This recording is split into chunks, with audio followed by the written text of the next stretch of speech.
Halo,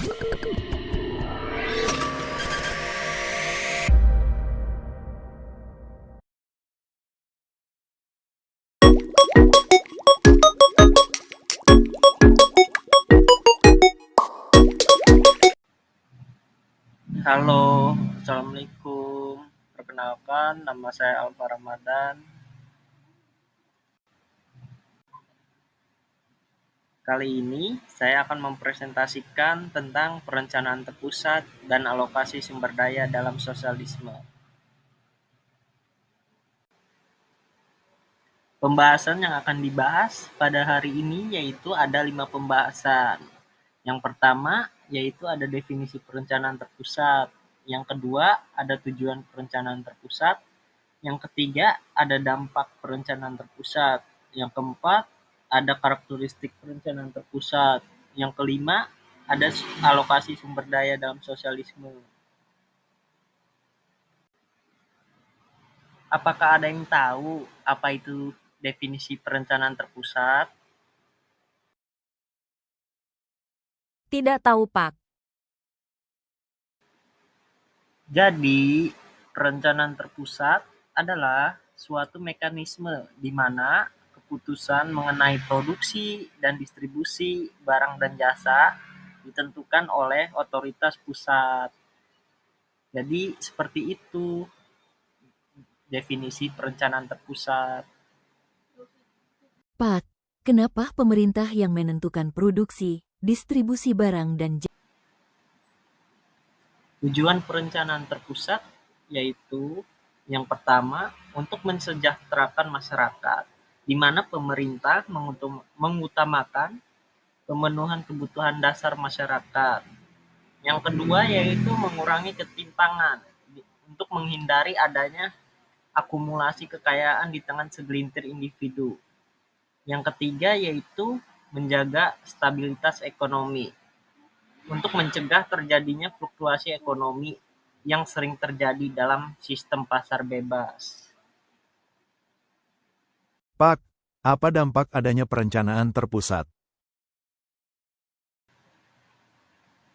Dampak perencanaan terpusat terbagi menjadi dua, yaitu dampak negatif dan dampak positif. Pak, dampak positif dan negatif tuh seperti apa, Pak? Jadi, dampak positif terbagi menjadi dua, yaitu yang pertama peningkatan akses. Peningkatan akses yaitu memastikan sebuah anggota masyarakat memiliki akses yang sama terhadap kebutuhan dasar. Yang kedua yaitu konsistensi kebijakan, di mana dalam kebijakan ini untuk memudahkan dalam mengimplementasikan kebijakan yang bersifat jangka panjang.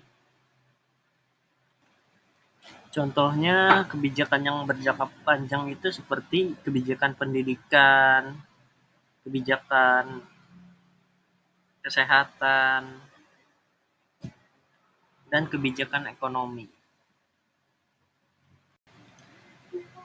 Dan dampak negatifnya yaitu terbagi menjadi 3. Yang pertama, kekurangan inovasi.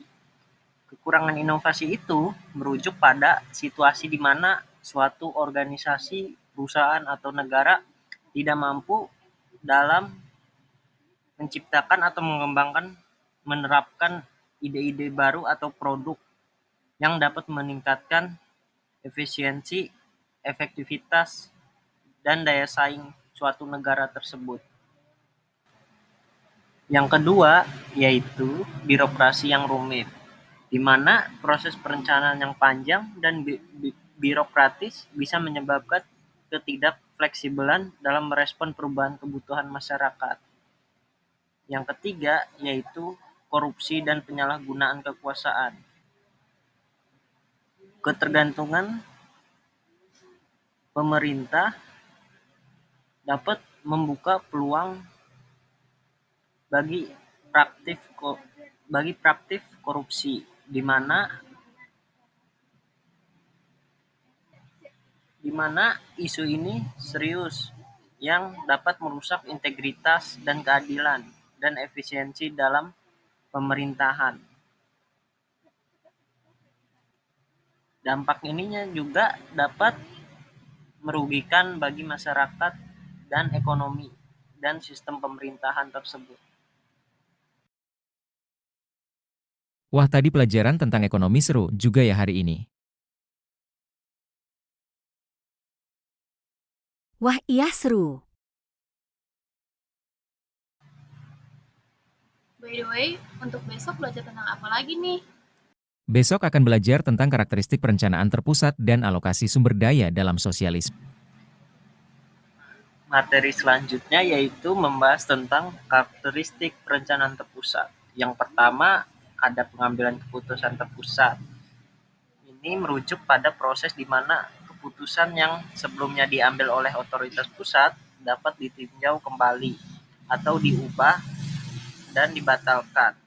Proses ini penting untuk memastikan bahwa keputusan yang diambil tetap relevan, efektif, sesuai dengan kebutuhan dan situasi yang berubah dalam penetapan perencanaan terpusat itu.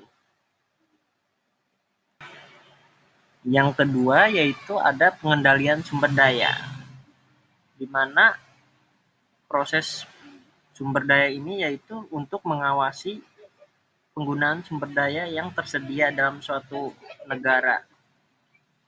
Tujuannya yaitu memastikan sumber daya tersebut digunakan secara efisien dan efektif untuk mencapai tujuan negara tersebut.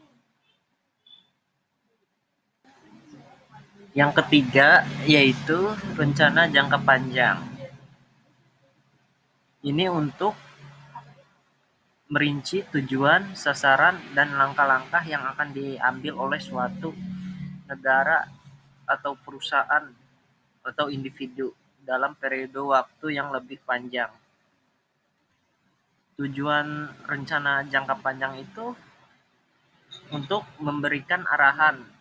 Yang kedua, mengidentifikasi peluang dan tantangan. Yang ketiga, meningkatkan koordinasi. Yang keempat, mendukung pengambilan keputusan.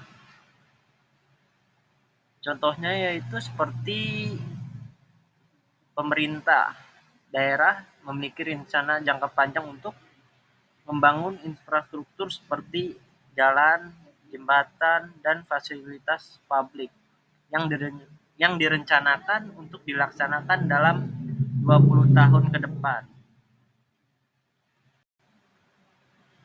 Materi yang terakhir yaitu ada alokasi sumber daya dalam sosialisme.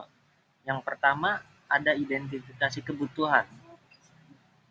Identifikasi kebutuhan itu seperti pemerintah menganalisis kebutuhan masyarakat untuk menentukan jenis dan jumlah barang yang perlu diproduksi untuk kepentingan masyarakat tersebut.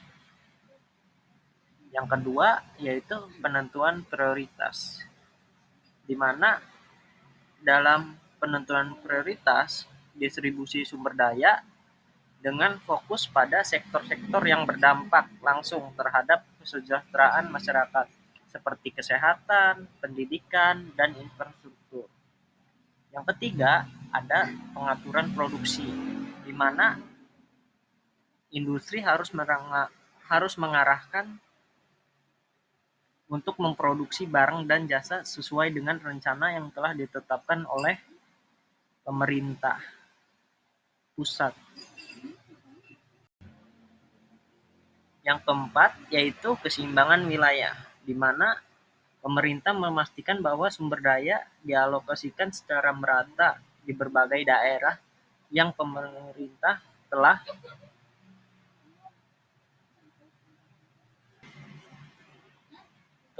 direncanakan. Yang kelima yaitu rencana induk, di mana pemerintah menyusun rencana induk untuk mencakup ekonomi yang benar-benar merata.